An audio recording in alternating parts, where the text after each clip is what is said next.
not a stage. This is the locker room of my mind where at halftime it's the championship game and we feel as if we're too far from behind to catch up, but we win. This is ticker tape and confetti for second, third, fourth, fifth, sixth chances. This one is for all my heroes, the ones who wrestle themselves awake every day out of the vice grips of, you can't do this, and run into the loving arms of, you got this. This is right after Labor Day. This is I said what I said. This is gassed and hands full of clutch pearls. This right here, this is that one dream where you're fighting and you're being attacked, but it seems as if you're paralyzed by fear and all your limbs are too heavy for your punches to land proper. So you wake yourself up, go back to sleep on purpose, dream the exact same dream on purpose, only to fight your opponent and beat them to a bloody pulp. This is the power of giving none, and all the lessons I learned from Cardi B. So I want to say that 2018 has been one of the most accomplished years of my career, and also one of the most challenging, which leads me to when I first met Cardi B. Okay, now listen. She's only a friend in my head. I have another, Issa Rae. We'll talk about it later. And I met her, I think it was about a year ago, and I was teaching a group of 10 to 13-year-olds in Southwest Detroit a hip-hop songwriting class. And they needed an instrumental. And so they asked me this, like, we want an instrumental. I said, well, what instrumental would you like? And they say, Cardi B's Bodak Yellow. And I'm like, what is a Bodak Yellow? And who is Cardi B? So they write the song comes out amazing. I proceed to call an Uber because that week, in true artist fashion, my car had died. I was feeling a little discouraged about it. Okay, well, I have to make another errand. I'm not gonna call another Uber, but I will ride my trusty bike. And so I said, well, I'm gonna make this enjoyable. I'm gonna pull up some listening music. So what's this Cardi B business about? Now listen, I had it set that I was not gonna like it. It was gonna be too ghetto, it's gonna be too much, it's gonna be cuss words, it was gonna be expletives that disrespected women. I don't like it. These is red bottoms, these is bloody shoes. I can get them both if I want. Let me listen one more time and see why I don't like it. And I listened again and again and again, and I was a little disturbed, but I loved it. And what I loved about it was the same thing that I love about Jesus, that I love about Jay-Z, that I love about Oprah, that I love about Tiffany Haddish, is this permission they give themselves to enter into any space and be fully self-expressed no matter the consequence. And that is what I want to talk about today, why I feel we should all meet Cardi B and make her our friend, because there's lots of power in that. So the first Cardiism I want to share with you all is Cardi, be yourself. She does that very well, right? We are conditioned, we're marketed to, right, to reshape and repackage ourselves to fit different situations so that we can be accepted.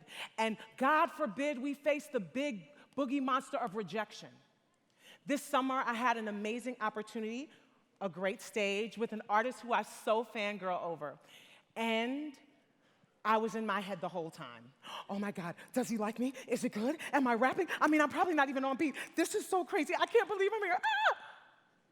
I almost blew the opportunity.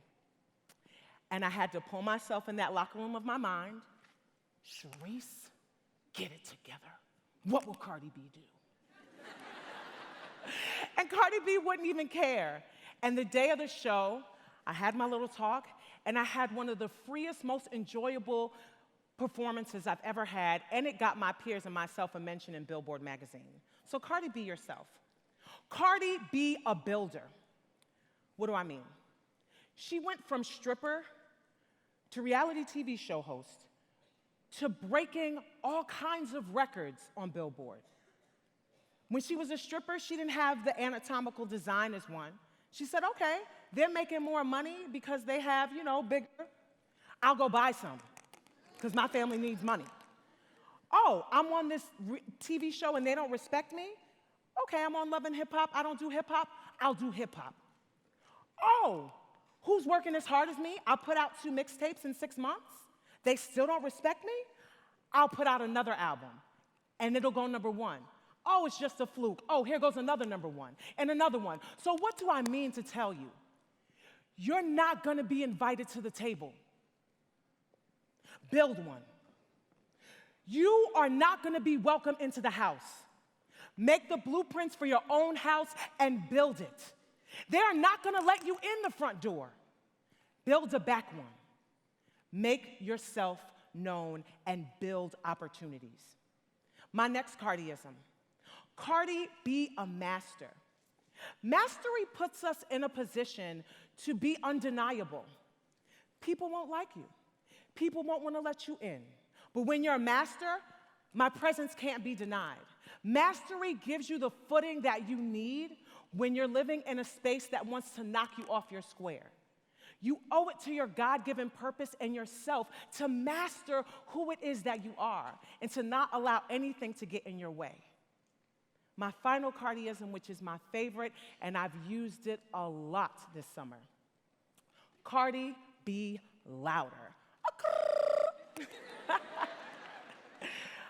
I love how no matter what, people talk about the way she looks, people talk about her inability, people have talked about the way that I looked, people have talked about my inability, said that I didn't deserve moments like this, and I have to turn up the volume. And I have to be louder than all those voices out there. And I have to be louder than all the voices in here that try to tell me the same thing.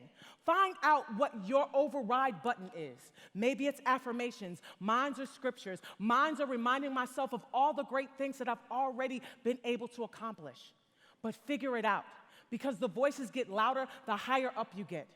Being too tall, being too loud, being too weird, being too Jesus-loving, being too black has been dangerous.